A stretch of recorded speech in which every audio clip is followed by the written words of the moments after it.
welcome to Wolf Farms. I'm Dawn, also known as Knittin' Wolf.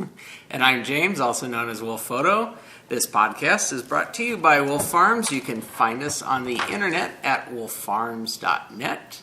Every month we have a scent of the month, and for the month of June, it is bubblegum. So you can get 25% off everything in our shop that's scented or flavored in the bubblegum fragrance flavor.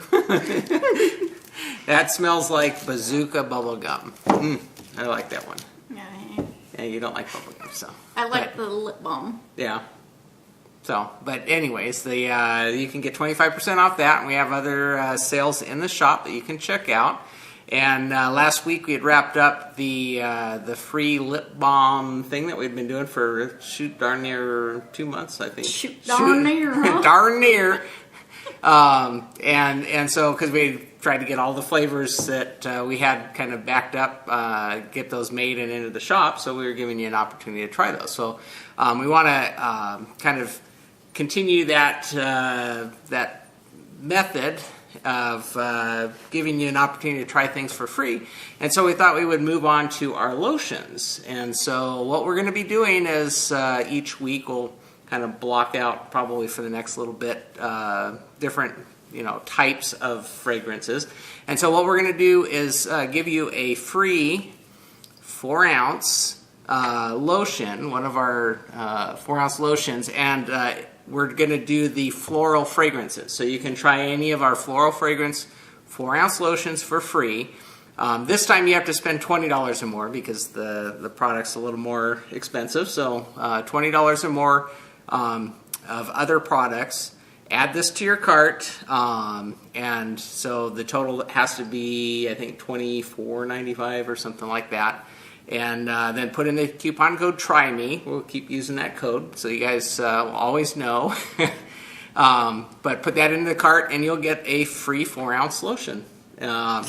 Floral lotion. So this will be the lavender, the sweet pea, the fresh cut roses, gardenia, and I thought, wow, we got gardenia and honeysuckle. So you can get any of those fragrances. You can get one 4-ounce bottle for free if you spend $20 or more. So hopefully that inspires you to try something that maybe you haven't tried yet. But I know, like I said, our lavender is a really popular one. Everybody likes that because we actually use the real lavender essential oil in that one, and it really smells good. So, but give that a try. So coupon code Try Me, and I'm sure you'll enjoy it. So give that a try. Cool. So farm happenings. What's been happening on the farm? Friday. It's the last day of school. Yay! Yay! Done for the summer. Yeah. So. Well, he is. Now I got to finish up with all the paper. Yeah, that's always the year-end paperwork that you got to send off and get that all wrapped up. So he's happy. Yeah. So it's been a week of finals. It's like, oof. Each one was at least 12 pages and. Yeah. So, but all done. All done. So, yay. 3 months or 2.5 or whatever it is to regroup for the next school year. So he'll be a junior next year. Yeah. He's going to be a junior all his life. Yeah. James Jr. Yeah. So, yeah, it just seemed like at first we started thinking, was there anything? Because this is my short week, and so, not a lot of stuff happens, but we had a lot of stuff happening this week. Mm-hmm. A lot of crud. Well, like I said, it started Monday. Monday morning, I got up to shower and everything for work, and the water pressure is really low. And I'm like, what's going on? I'm thinking, okay, broken pipe, whatever. So I get ready for work, and I go out, and we have a water storage tank. Our well pumps into a storage tank, and then we take water from the storage tank, and it pressurizes all of our water lines and stuff. Well, the tank was empty. I'm like, thinking, our well pump went out. Well, it didn't. It actually, I was able to get it working again manually. So I could get the well pump turned on and one of the switches in our storage tank, which tells the pump to turn on and off, wasn't working. And I thought, I don't have time for this. I'm How'd you do that in the dark, anyways? flashlight. We have lights on. I just turn the switch on and you can see what you're doing over there. She doesn't ever go out to the well house, but yeah, I've got lights and everything on in there. I can turn it on and see what's going on, but basically I can get it started manually. So I'm like, okay, the pump is still good, so I don't need to worry about that, but I got to figure out what else is going on. So got that turned on, and the tank filled up so that you were fine for the water and stuff. But I got home from work Monday and went and looked at that. I was trying to figure out what was going on. Didn't know if it was something with the wiring that got messed up or whatever. So this Saturday I was able to get out there, and it was the contacts that on the switch that had gotten corroded over. They've been 7-8 years they've been installed there, and it hasn't been an issue up until Monday. So I went and I cleaned that all up. So it's now working. That was, I was thinking I had to pull wire or whatever. It'd be harder if it was the pump, because we actually have a building built around our wellhead. So if we actually had to replace that pump, I gotta cut a hole in the roof or remove the roof itself, or that would be a pain. It was an easy fix. I'm glad. So yeah, so that was the start of the week. So, and then let's see what else happened. You worked on the sprinklers. Oh yeah. The grass is growing good. It's really starting to come up all over the place. It's filling in, looking good. I'm glad for that. And then I had started putting in along one of the edges, the west edge of our center grass area. The wind always blows east. Well, it blows all of the sprinklers up and over where it's supposed to be getting. So that area has been browning. So I had to actually put in extra sprinklers along there just to keep it watered. So I actually got that all put in, trying to make the front of the house look nice. So trying. Mm-hmm. And so they got that all wrapped up. Those are my couple projects. I didn't have too many things. Well, short and weekend. then JJ. Yeah, was that Thursday night? It was Friday night. Thursday night. It was Thursday night because she was in the house. JJ, our duck, little called duck. Little called duck. She's the mini duck. She's always been with the hens. The hens, because the boy ducks are too rough with her and she always gets hurt. And so we had her in with the hens for a long time. Well, Thursday night, they attacked her really bad. So her head was all bloody and both eyes were hurt. One of them looked like it was almost it's bad. She was injured, so we actually brought her inside and put her in one of the bathtub areas and kept her in there for the last couple of days. But she's doing better now, and it doesn't look like any permanent injuries, so she's healing up. But I had to go. We had to make a whole new section for her in a different area, and so because we have. We have the hen area, then we have the rooster duck area, then we have the pig area, and then we have the goat area, and we have another area for those that don't get along with the others. And that's what we call the Stimpy area, because that's where we kept our dog Stimpy when he was getting older. He was a brown lab, so. And he got to the point where we blind kept him contained, and so that was still up, and we've been putting the geese and Craig into there because they don't get along with we have a lot of fun on the farm. So during the day we thought, okay, JJ Saturday morning was she wouldn't shush. Quacking. She was raising. I thought she's feeling better.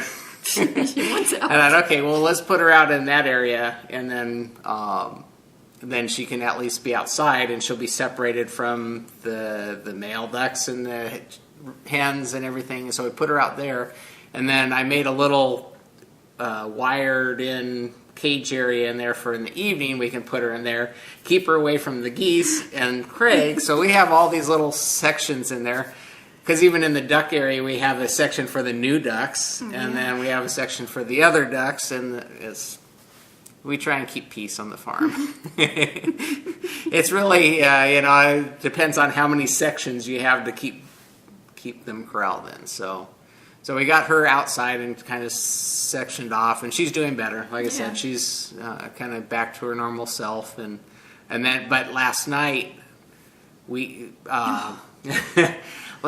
put her in her new area. So this is the first night she's staying in there, and then her buddy, they grew up together. We got them at the same time. Fro, he's all the way on the other side of the property in with the duck area.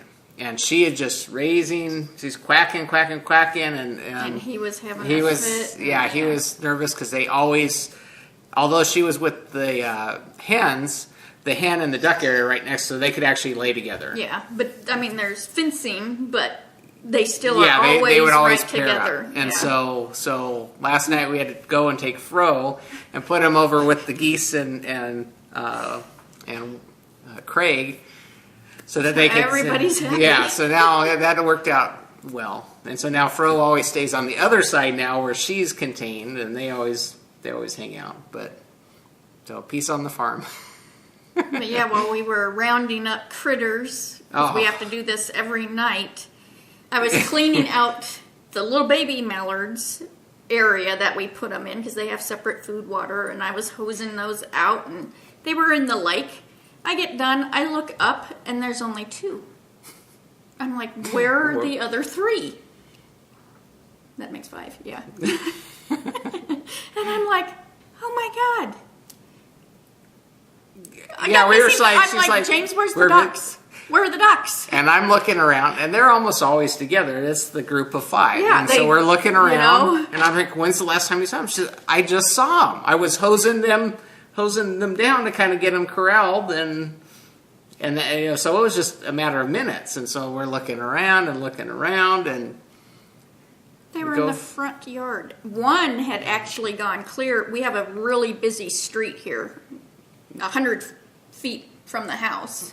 Well, the house, yeah. Well, the house sits about 150 feet off the street, and they're in the backyard. Right. We went around the side of the house, and 2 of them were in where the new grass is. Yeah. And so, like, okay, well, there's 2. There's 2. Where's the other one? And we look, and on the other side of our fence and gates, the other one, he's on the other side. So he had to have flown probably 200 feet over the house and all the way out to the front yard. And we got a lot of traffic that comes across on that street, and we're like, oh. But he was right by our electric gate, and we usually keep these closed just to, because the animals and stuff. We open up the gate, and he just comes waddling in. I'm like, ah. So we got him corralled, but it's like, what are you guys thinking? So we're thinking either clipping the wings so that they can't fly. Right now they're in timeout.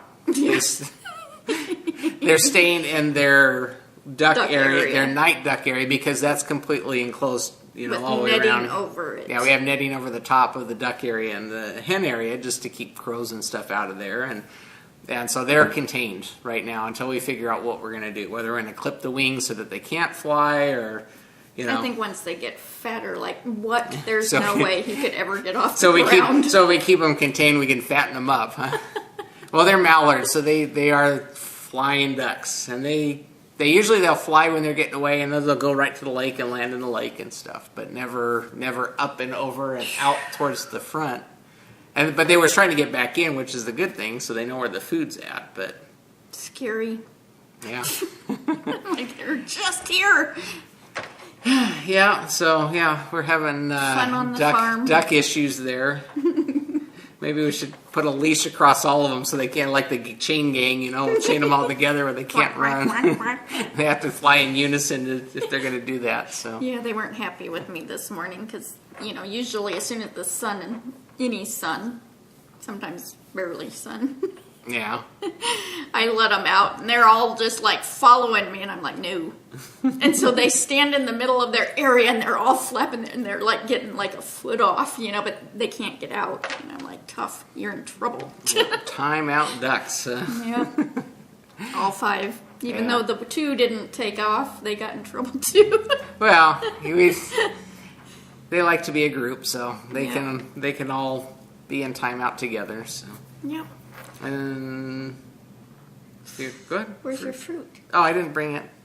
Sorry. We had started getting fruit off the tree. We actually got an apricot because I was out there checking them, and the apricot one of them felt soft enough to pick, and so we picked that off and ate that last weekend. And then I went out this morning and picked a couple of them off the tree that were ripe to show you, but they're in the kitchen, by the way. So we're starting to get a little bit of fruit. The plums are really, they're still not quite there yet. A couple of the apricots there.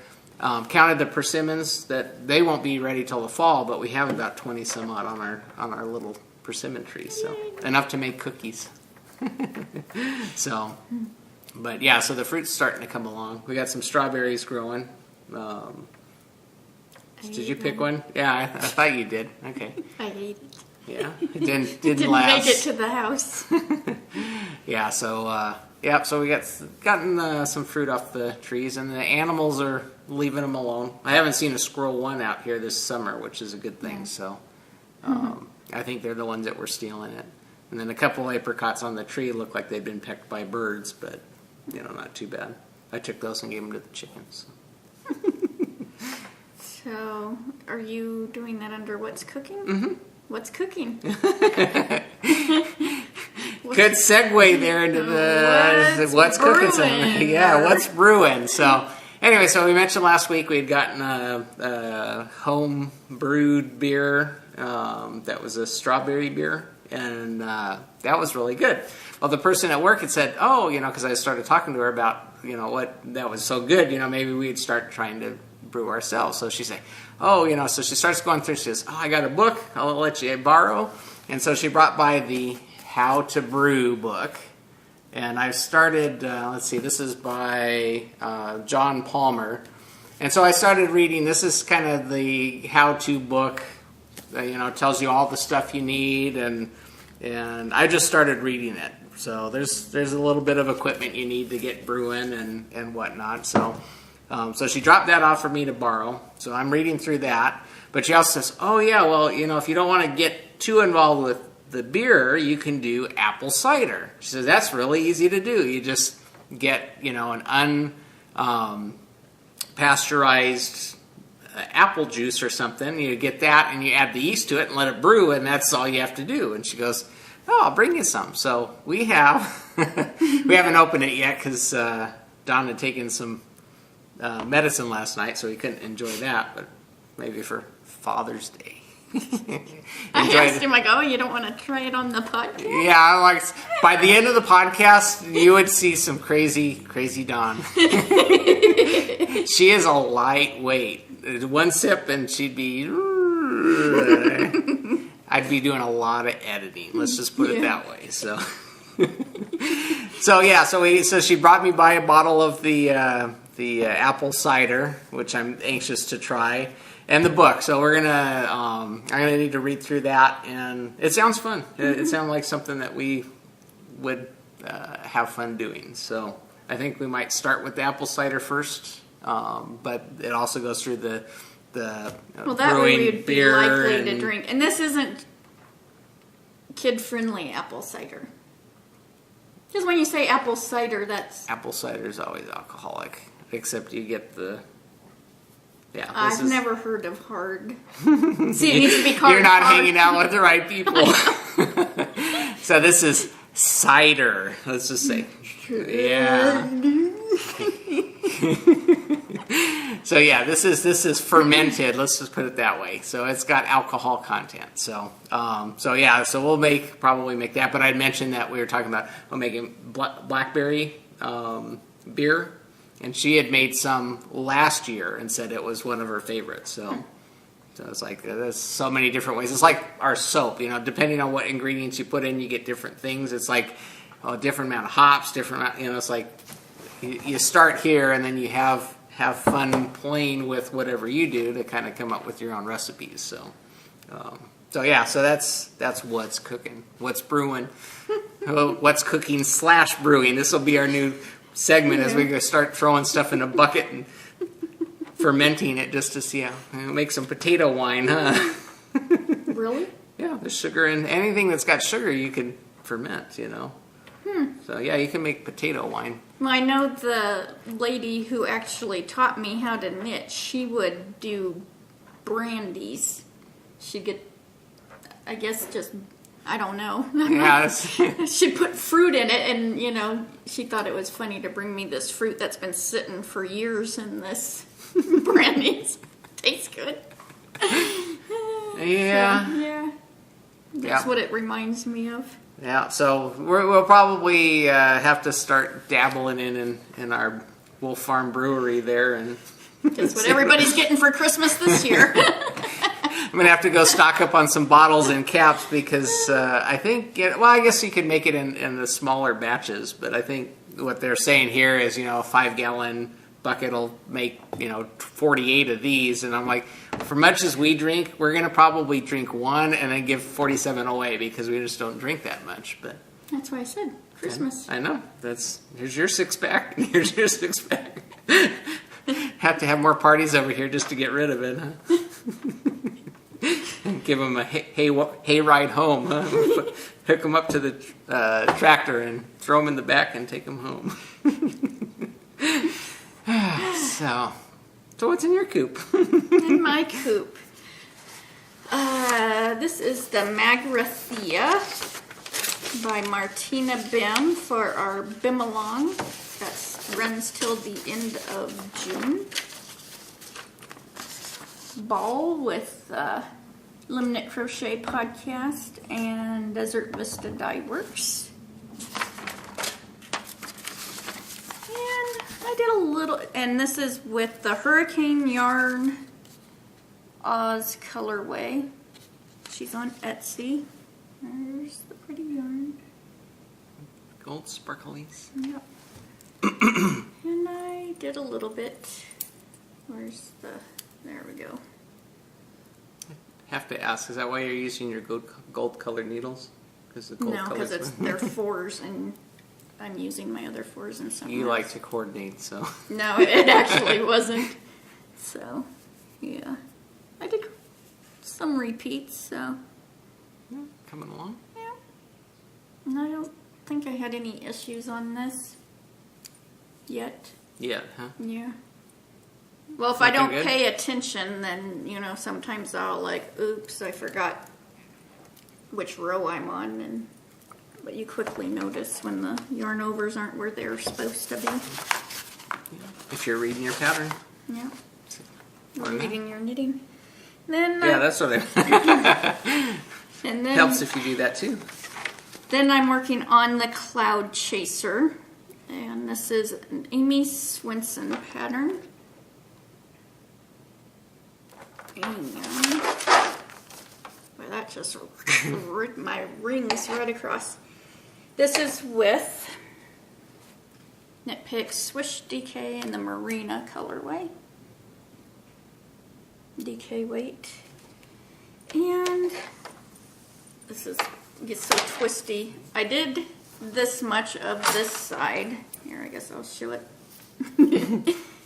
So from out this way. Yeah, out this way on the edge. From the Dicky Doo there. And then I picked up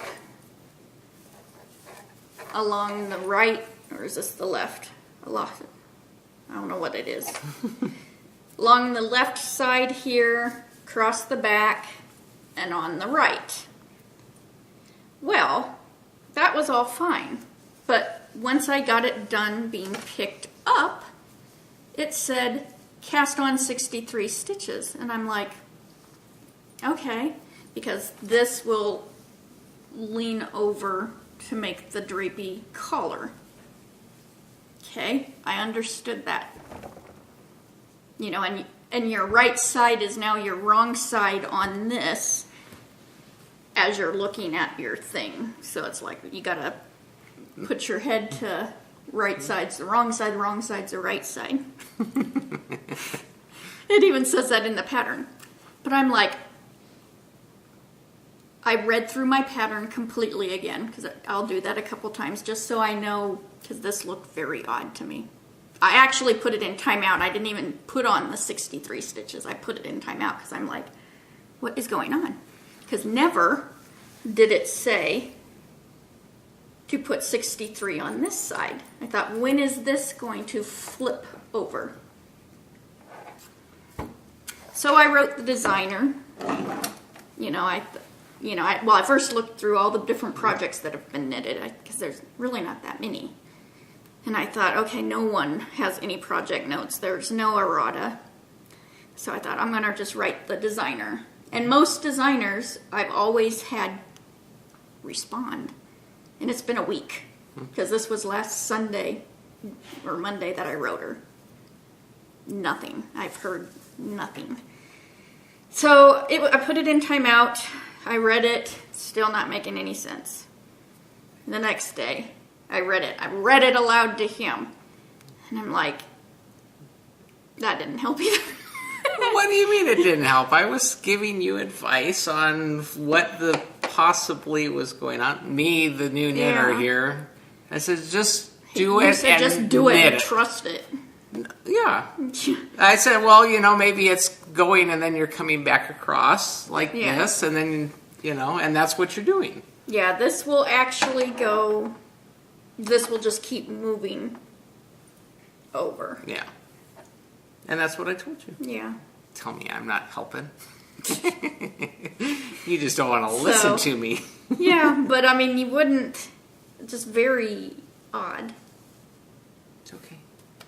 It's still tripping me out. Can you tell? I'm still like, oh, is it really going to be matching? Kind of took the magic out of that pattern, Because you don't want an old thing hanging over here and nothing hanging over here, You'll have it hanging everywhere, honey. It's like a One Udder Cow, Is that what that is? That's the new name for your... This is, the One Udder Cow project. So, that's... The One Udder Cow. I guess we got a name for our podcast this week, don't we? So, and, I'm doing this for the Mustache podcast. They're having the sweater knit along. The Knit Girl's having the sweater knit along. So I'm hoping to get this done by the end of June. That's a big dang collar, though. Yeah. That's... Well, even in the picture, it shows it looks like Yeah. it's hanging quite a bit, so. That One Udder. Never a dull moment on the farm. So what's in your coop? What's in my coop? Well, I continue my work on my hitchhiker, which is patterned by Martina Bim. For our Bim along, I better get cracking. Let me see, get this out of here. And I'm doing this on Desert Vista as well. I'm doing this on the Proud as a Peacock base. And we got our little peacock feathers to show the colorway. I guess I could take them out. It would be less glary, but I'll do that because the colors on this are... And these are Susan's peacocks. Yep, Desert Vista Susan's peacocks. Oh, Look at that. You see how close to the color is matching of the peacock feather? Excellent. She just nails it. I know.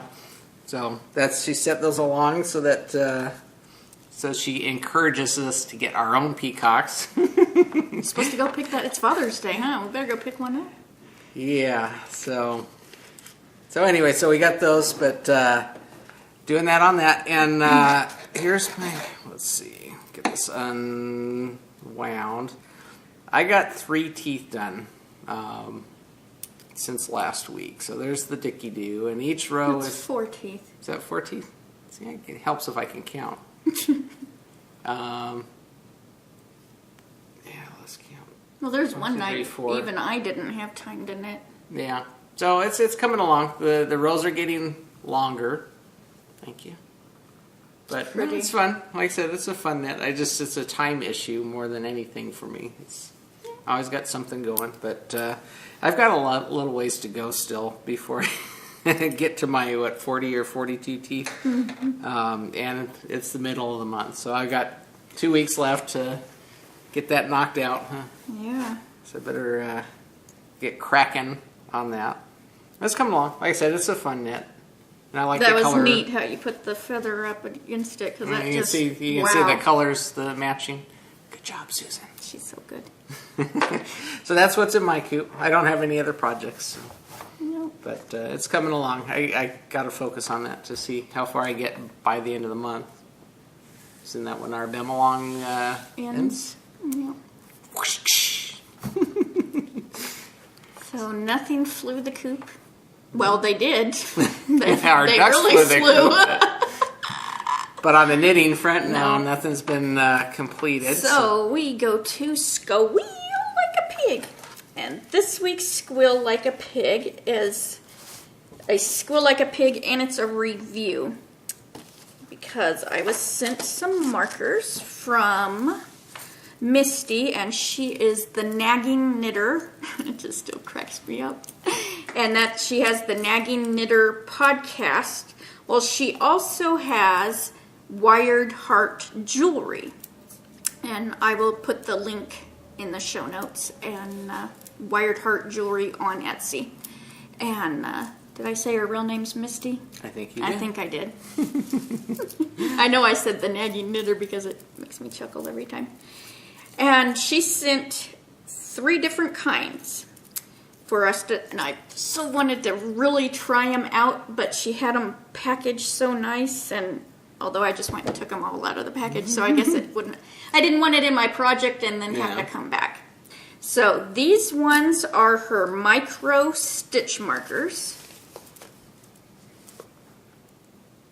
You know, and they're the, I'm assuming that's like a copper with a bead on it, which I love these kinds. And then she has glass slip stitch markers, and she does, is it glass work? Is that what it would be called? Mm-hmm. Where she works with glass. So she actually heats the glass. And these could be either for knitting or crochet. So they unhook. They unhook. So you can, just stamp them on and off as you go. Yeah. So, they can be versatile for either crochet or knitting. And they're just gorgeous. And then you don't have to worry, because me and beads have a problem. The little round ones that I love using, but I kill them. Yeah, you break them. Yeah, I don't know what I do to them, but the bead, because I think a lot of them are just glued. Uh-huh. Where what is that thing called? The round thing where it comes together and smushes together. Join. The join. And then it falls off. But these, she's got them, they ain't coming off. Unless you chew them. They're fixed. They're fixed, yeah. Then she sent, she called them crocheted stitch markers, but, they can be used either way. Mm-hmm. Also, just like these. These are just, I'll show them first. So... they can go on your knitting needles, or they do just like these round ones, where if you're using it for crochet, it comes... Take these off. Oh.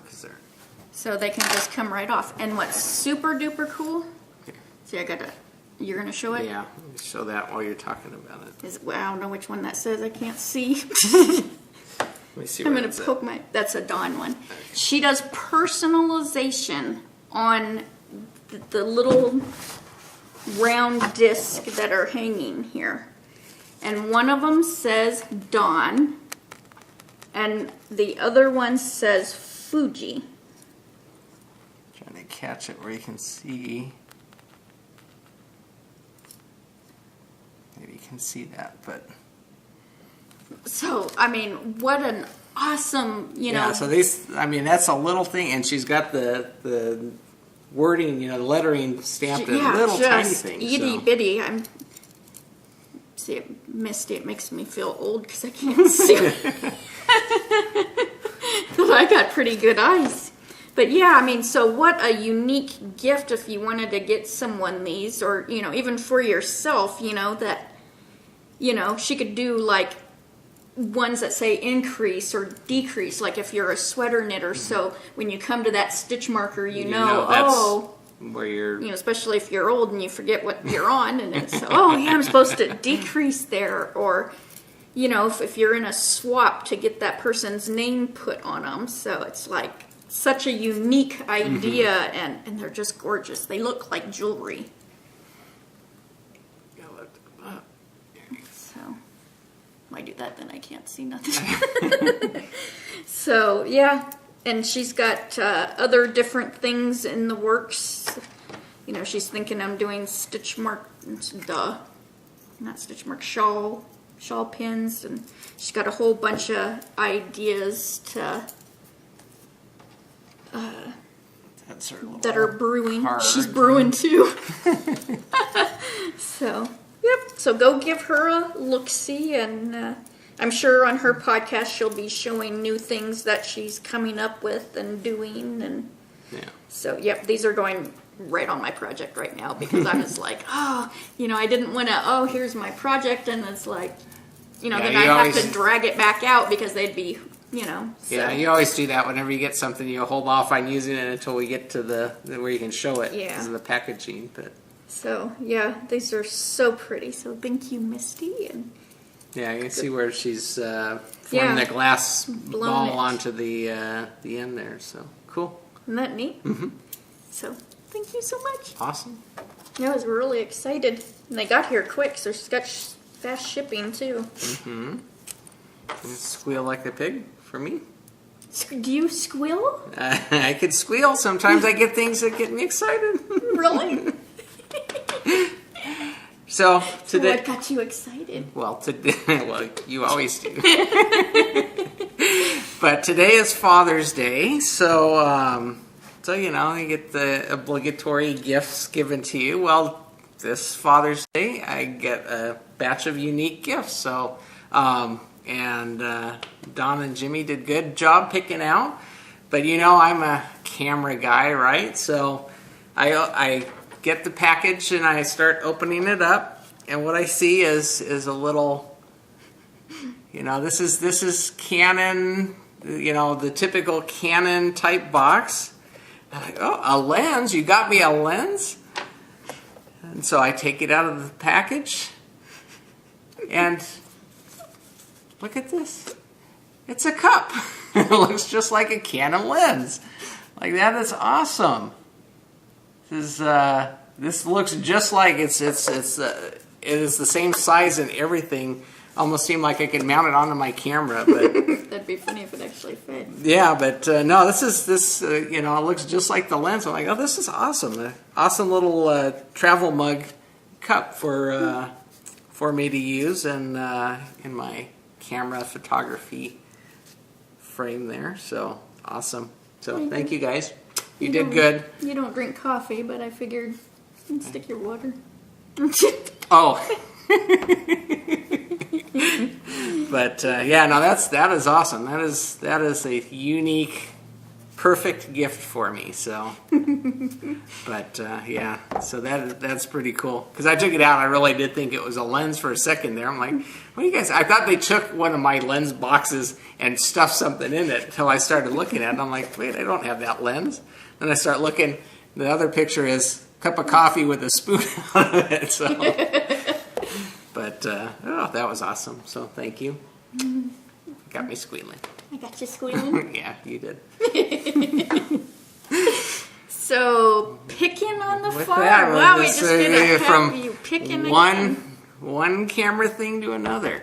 Well, last week I had mentioned about, you know, I kind of showed my strobe setup for studio lighting, and last week while we were filming, I took the time to film another segment that I'll be playing this week, which is basically about the hot lights, and basically what hot lights are, as opposed to strobes, which are, you know, like a flash. Hot lights are, you turn it on and you always, you know, it's constant lighting, and so you use that for video production, or you can use that for lighting setups for, taking pictures for your shop or whatever. But I did record a little segment about the different types of lighting and stuff like that. And eyes twitch.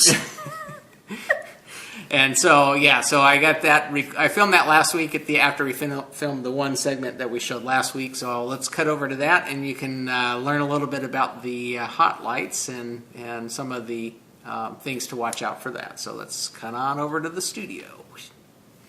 All right, well, we're behind the scenes at Wolf Farm in the Picking on the Farm segment again. Last week we covered kind of doing our photo for our inventory on our website and stuff, and basically product photography there on the small scale. And I gave you some tips on using strobes and some of the things you need to worry about, or be not concerned with, but consider, like using a light meter with your strobes, because these are not on. You can't use your camera meters to do that sort of metering. And so in order to get the correct exposure in your camera, you need to be able to read what the flash is doing at where the product is when you're taking the picture. So there's other types of lighting that you can get. Right now, the unit that I use here has a separate power pack, and you plug in all your lights into those.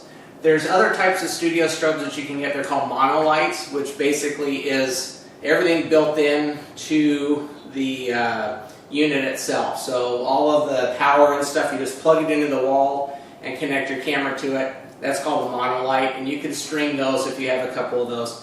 Those are another type of studio strobe, but you still need to worry about your metering.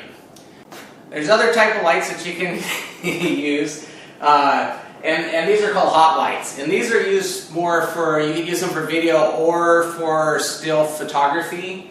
But basically these are always on. So you turn them on and you can meter from your camera using these type of lights. Some of the considerations you need to deal with on hot lights are the fact that they're going to get hot. You're going to get hot. Depending on how long you have these turned on. These are basically always on, and you're probably using anywhere from 150 watt up to, this unit here is 1,000 watts. So you have this running for any length of time, and it's going to get hot wherever you're at. So you need to consider that. But basically, this is probably one of the least expensive setups you can get. This is a Smith Victor, basically a hot light, what they call. And it basically uses a long neck bulb. And let me show you this.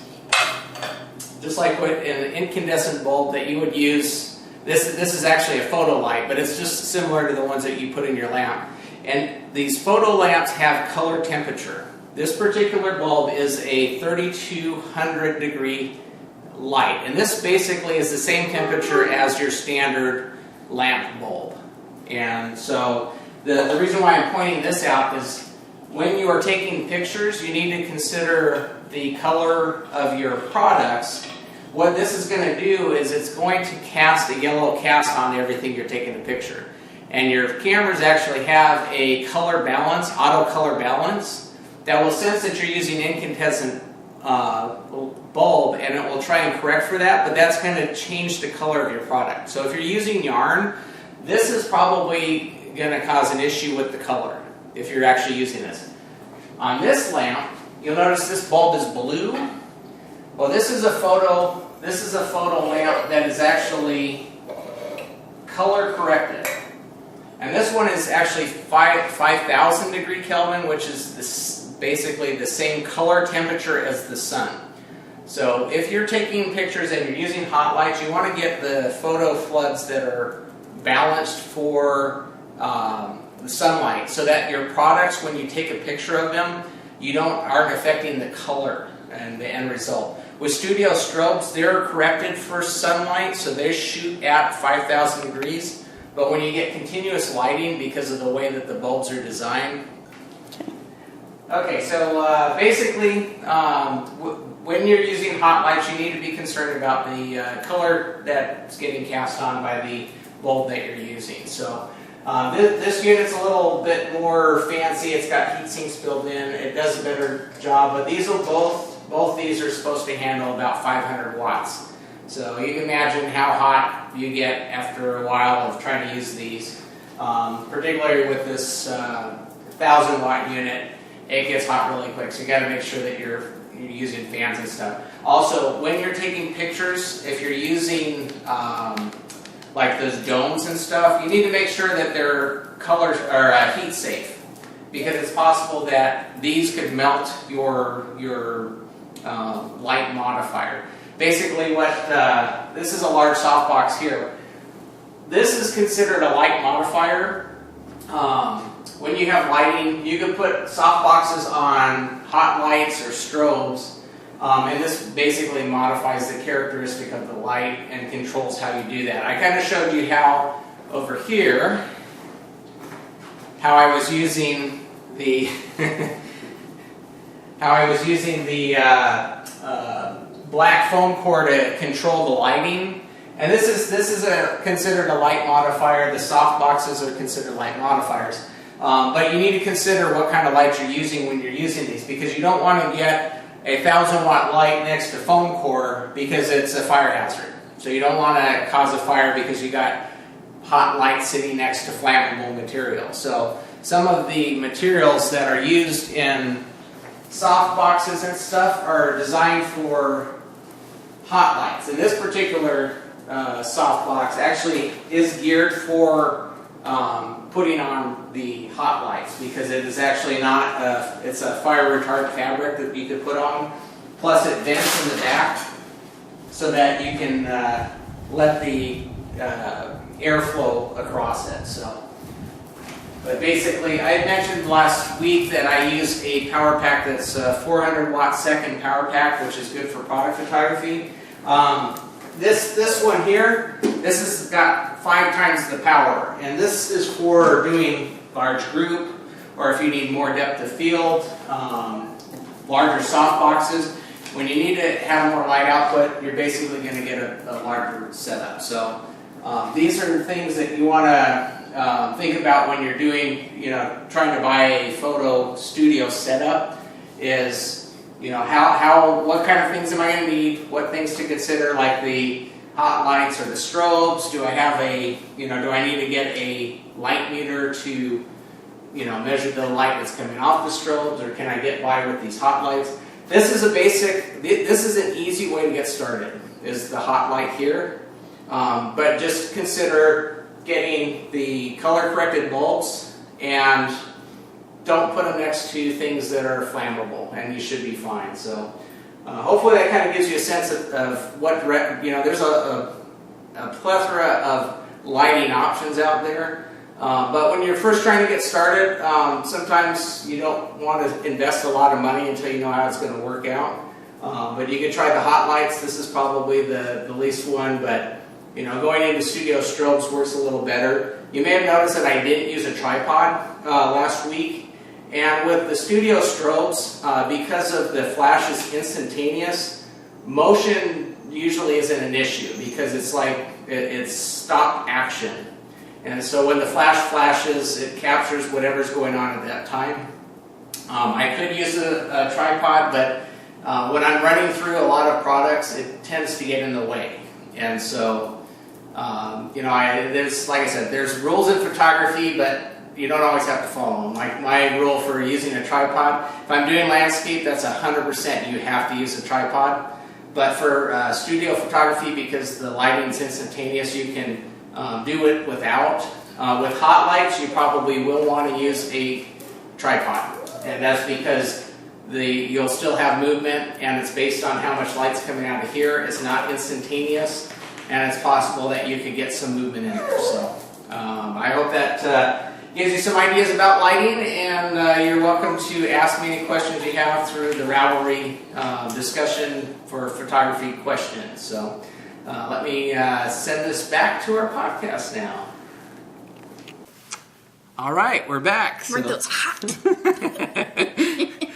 So hopefully that information helps you. And if you're looking around for lighting for doing stuff for your Etsy shop or whatever, or doing photography, if you're as inclined as I am to have stuff for photography, that's some information that might be helpful. And choosing which type of lighting setup you want, and just kind of things to consider while you're picking those out. Like I said, the key thing is lighting. Like I mentioned in the video, is the bulbs, affect the color of the subject matter. So if you have the key thing is like the bulbs from your household lamps, the 3200 degree Kelvin bulbs. That's basically the color temperature of household incandescent bulbs. Will cast a color onto your subject matter. So you have to, if you correct for that, it will actually skew the color of your product. So if you're getting photo floods, try and get the ones that are daylight balanced. So then it's kind of, in terms of color accuracy, that's the best way to do it. So that wraps up my picking on the farm for this week. But hopefully that helps you guys out. You can, if you have any questions, feel free to post those up in the photo questions segment on the Ravelry group, and I will get back to you as soon as I have a time to get back to you. Sometimes I don't get on Ravelry as frequently as I'd like, just because of busyness, but I do try and get back. So post up questions there, and I can answer those for you. And then you also had started photo. What's your pick? What did you call it? You called it something. So you didn't bring your. You're picking. So basically the purpose of that is so that you could post up pictures of your own, and we can Yeah, and we haven't had any yet. Looney Hiker. Pat, get off that treadmill. So you're out there snapping pictures away, and you get something that you want to share, and you're welcome to put that in the thread, and show us what you're doing with your camera, and and I'm sure everybody enjoys it. It's always neat seeing what other people are capturing with their camera, and just kind of the approach people take when they're taking pictures. That it shows in the pictures and gets people's thoughts turn in and turn. Oh, I got to try that. So that's part of what I do when I show my stuff, is to try and get your gears turning, so you can try something new. And then I like to get the feedback too from you guys, and it's like, oh, okay. Everybody's got their own approach, and it's always neat to see what other people are doing. So take advantage of that. Yeah. So in the arena, I listened and watched 2 new podcasts this week to me. The first one is a video cast called Yarn Raising with Malia, and on Ravelry she's Rhymes with Maria, and she's on Instagram as Rhymes with Maria.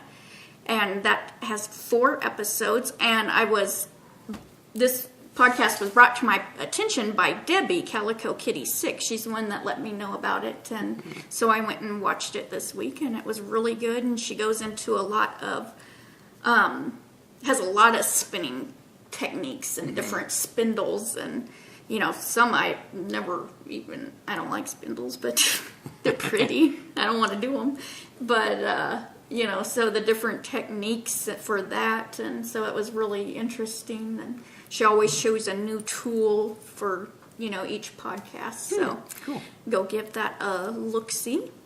Also, I listened to a new one called Naughty Girls Knitcast, and this is an audio podcast. There's 2 episodes up, and this is with Laura, who is Naughty Law on Ravelry. You know who I'm talking about. Mm-hmm. And we met her at Cognitive. And she is the dyer behind Dizzy Blonde Yarn. Mm-hmm. And she has the Mean Girls Yarn Club. And she hosts this with her friend Jen, who is Dream Delirious. So, they have the different Ravelry groups for each of those things too. So, you can go check that out and listen to it. So, pretty cool. I think she's supposed to be at Cognitive Retreat again this year. So, yeah. So we'll have to. Yeah, we did talk with her because. Yeah. Yeah, because we did some stuff for her on one of the Mean Girls Club. Yeah. Mm-hmm. So our Summer of Stuffies is. Yeah. I said it so quick, I'm like, uh-oh, what did I say? SOS. There's other. I had to. It just came out for that so one. Quick. Yeah, I'm like, uh-oh. Hope that one didn't slip out. Yeah. So that runs from June, July, and August, and it's fun seeing all the toys. I've got to get cracking on that one. Squid kind of sucked my toy mojo out. Yeah, that was a big toy. So Sheet Dreamery for our Hatch and Knit that we have each month donates a skein as well as we give a gift certificate. So there's always that thread. Our Matina Bim has a couple more Matina Bim along. I'm just cutting these in half. Goes until the end of June. And What the Duck is the Summer at Scarlett Bennett shawl is up for pre-orders. That's through the Desert Vista Dye Works website, so you can check that out because we're going to be having a knit along with Girlfriends Knitting and the Savvy Girls. So that's in August. So the general, I think, sign-ups are in July for that. Okay. So yeah, because that's where that awesome pattern is inspired by the architecture of the place for the SSK, for the SSK location. Retreat, so pretty cool. Yep. So round up. I guess we're going to round it up. We're rounding up. So I just want to remind you that you can get a free 4-ounce bottle of our floral scented lotions if you spend $20 or more in the shop. Just spend $20 or more on other products. Add a 4-ounce lotion in the floral fragrances, which are our lavender, fresh cut roses, sweet pea, gardenia, or honeysuckle. Put that in your cart and then use the coupon code TRYME and you'll get that for free. So you can try out one of those floral lotions this week. This is good from Monday through the coming Sunday. So you get 7 days to take advantage of that and give it a try. I'm sure you'll enjoy it and don't miss out on that opportunity. So yeah. And if you're placing a paid order, then you can, and if you want a video cast button, you in the comments section just say I'd love a button or I want a button or give me a button. And you can have one of these for free. Yeah. So we'll be glad to throw one of those on any paid order. Just stick it in there and we'll ship one along to you so you can decorate your knitting bag or your knitting monster, your button monster or whatever. So yeah, it's Cece. Geeky Girls Knit did a adorable one. She did it. I remember the thing's name, Sarah Jane. She's done it in the Doctor Who little monster. It's cute. You got to go into her group, and I think she put it in our toy thing too. She did. Cool. So that's really cool. Is that her button monster? That's her button monster. Yeah. So awesome. No, I think that about wraps it up. So let's go uncork this apple cider. I had no idea where you're going. I know. This is when I'm like, throw that one to you out of the left field. Made me completely forget what I'm supposed to even say right now. So until next time, let's get cracking and hatch and knit. I'm going to just say it all. Bye, y'all.